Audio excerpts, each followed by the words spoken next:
आज विरोधी पक्षनेते अंबादास दानवे यांनी एक्सवर एक पोस्ट केली आणि त्या पोस्टमध्ये जे आहे ते एक व्हिडिओमध्ये एक व्यक्ती दुसऱ्या व्यक्तीला मारताना पाहायला मिळते आणि ती व्यक्ती जी आहे ते माजी नगरसेवक दामोअण्णा शिंदे आहेत आणि ते अतुल सावे यांच्या समर्थक आहेत, जवळचे आहेत असा आरोपसुद्धा केला आपल्यासोबत स्वतः दामोअण्णा शिंदे आहेत. काय सांगाल, एक व्हिडिओ पोस्ट करण्यात आला आहे आणि तुम्ही एका व्यक्तीला मारताय असा आरोप अंबादास दानवेंनी केला आहे.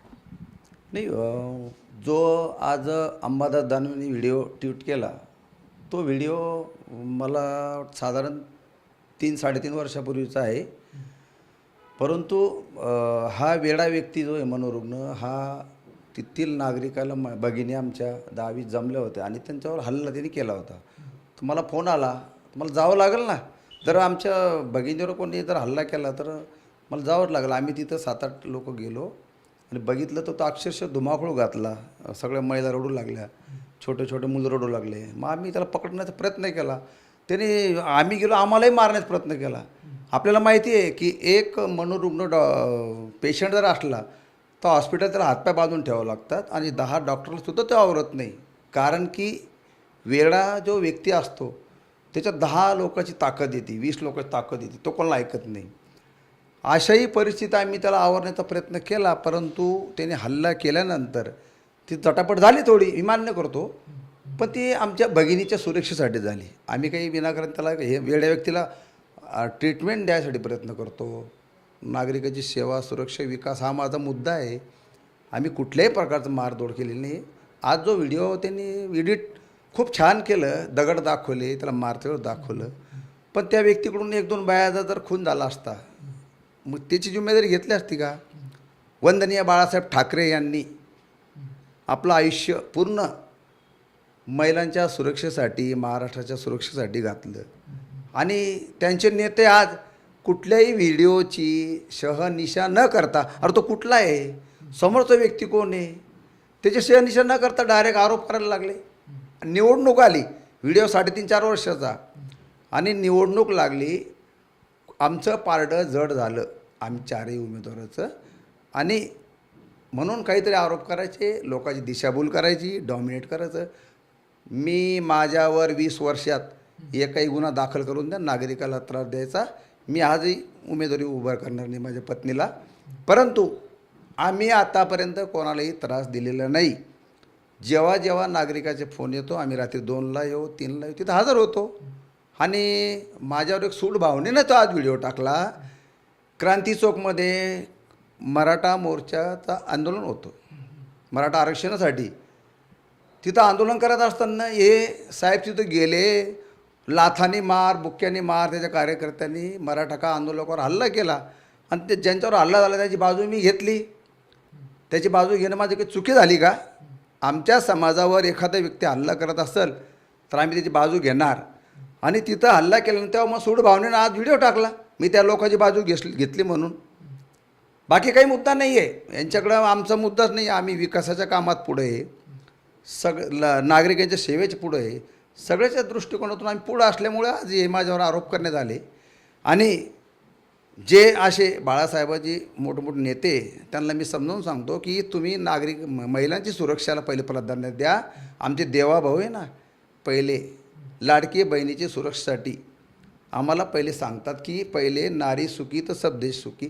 आम्ही आमच्या भगिनीवर कोणी जर हल्ला करत असला सहन करणार नाही. आणि आमच्या लाडक्या भगिनी असो, मुली असो, महिला असो, कोणी असो, कदापिही दामोअण्णा शिंदे हल्ला सहन करणार नाही. आणि असे जर कोणी हल्ले करत असेल तर याला आम्ही जनतेसमोर चोप देऊ. आणि महिलांसाठी मला जेलमध्ये जायचं काम पडलं तर दामोअण्णा शिंदे कधी जेलमध्ये जायला तयार आहे आणि चुकीचं काम कधी करणार नाही. बरं, आणि तुम्ही म्हणता की झटापट झाली, मात्र त्यांनी जे हातात दगड दाखवला आहे. मात्र आता दानवेंनी असा आरोप केला की जो कोणी तो व्यक्ती होता त्याचं नाव काय आणि त्याचं जे आहे ते घर तुम्ही बळकावलं आहे. मला एक सांगतं, अंबादासराव दानवे हे आपल्या महाराष्ट्राच्या मध्ये मोठ्या पदावर राहिलेली व्यक्ती आहे, विरोधी पक्षनेते. यांना कळत नाही का, सिडकोची प्रॉपर्टी स्वतः नागरिक तिथं असल्याशिवाय सिडकोचा प्रशासक सही करत नाही. अरे 20/30चं कोणी अतिक्रमण करत नाही आजकाल. एवढा कायदा कडक आहे आपला, आपण हुकुमशाही की आपल्यामध्ये लोकशाहीच्या नुसार आपण संविधानानुसार चालतो ना. आणि ते डायरेक्ट म्हणते घर बळकवलं. अरे सिडकोचं घर होतं का असं? कोणत्याही सर्वसामान्य नागरिकाची दिशाभूल कितीही केली यांनी तर यांना आम्हाला काही फरक पडत नाही. आम्ही खूप आता निवडणूक प्रक्रिया पुढे गेलेलो आहे. त्याच्यासाठी बिनबुडाचे आरोप हे यांना करणं शोभत नाही. आणि एवढ्या मोठ्या व्यक्तीला तर मला ते बिलकुल पटलं नाही की सिडकोचं घर हडप केलं. सिडकोचं घर असो किंवा 20/30 असो, इतका कायदा ढिल्ला झालेला नाही आहे. आणि सिडकोमध्ये प्लॅनिंग अथॉरिटी असती, तिथं 10 ठिकाणी फाईल जाती. मुख्य प्रशासक, सिडको प्रशासक हे सह्या करतात आणि मग ते ट्रान्सफर होतं. असं नाही आहे की उचललं की जीभ लावली टाळ्याला आणि लिहिलं 20 रुपयाचा बॉन्ड, कोणाच्या नावावर कोणा प्रॉपर्टी होईल. हे चुकीचं आहे. आरोप कसे करावे की ते जनतेला पटले पाहिजेत ना. बिनबुडाचे आरोप करून हे काही सिद्ध करू शकत नाही आहे. आणि मी काही चुक्या केलं, दंड दाखवलं ना मला. 20 वर्षापासून मला ही जनता वारंवार निवडून का देते? आम्ही सेवा, सुरक्षा, विकास हा माझा नारा आहे. मला रात्री 2ला जरी फोन केला तर मी हजर असतो. आणि आतापर्यंत एकाही नागरिकाला मी त्रास दिला नाही. 18 पगड समाजाला घेऊन मी चालणारा व्यक्ती आहे. आणि 18 पगड समाज हे माझ्या पाठीशी आहे. छत्रपती शिवाजी महाराजाचे जे विचार आहे हे पुढे घेऊन जात राहू आणि लोकांना त्रास देणार नाही, चांगलं काम करू. त्यांनी जे आहे ते अतुल सावे यांचं सुद्धा नाव घेतलं. अतुल सावेचे तुम्ही समर्थक आहेत. तुमचा जे अतुल सावेचा जे तुम्हाला पूर्ण सपोर्ट आहे. तुमचे आणि अतुल सावेचे संबंध कसे आहेत? मी सर्वात अगोदर भारतीय जनता पार्टीचा कार्यकर्ता आहे. आणि आमच्या भारतीय जनता पार्टीमध्ये आम्ही नरेंद्र मोदी असेल, देवाभाऊ असेल, भागवत कराड साहेब असेल, अतुल सावे साहेब असं, आमचे किशोरजी शितोळे असेल शहराध्यक्ष, आम्ही यांच्याशी सगळ्याची चांगले संबंध असतात. राजकारणामध्ये कोणी कोणाचा दुश्मन नसतो, कोणी कोणाचा हे नसतो. विश्वासू राहणं न राहणं हा त्यांचा जो आरोप आहे. मग त्यांची समर्थक आम्ही म्हणायचं का हा तुमचा समर्थक आहे, चुकीचे कामं करतो?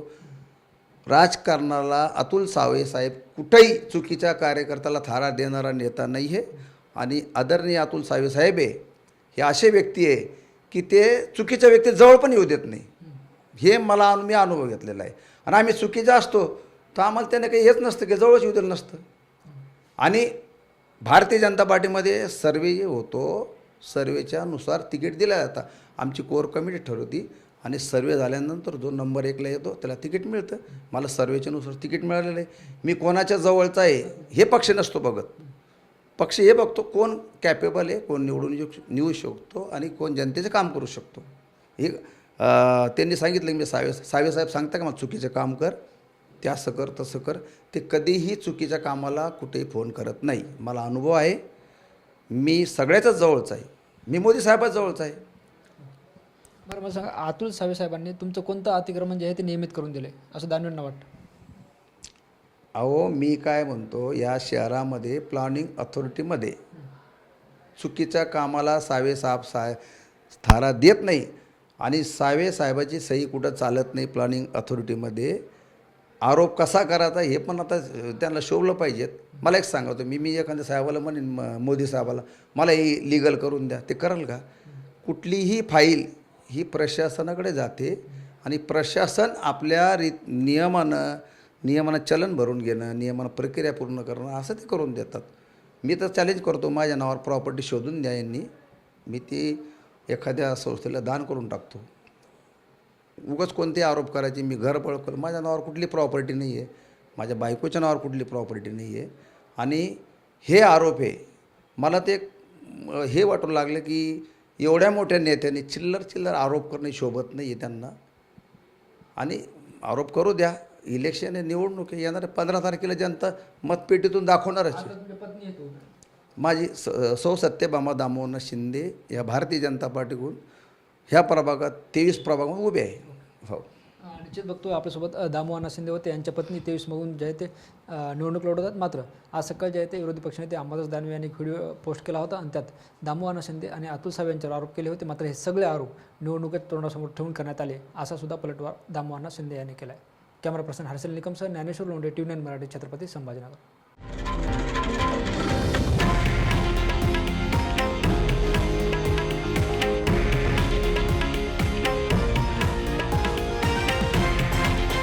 हे आहे देशातील नंबर 1 न्यूज नेटवर्क आणि आपण पाहत आहात TV9 मराठी, एकमेव.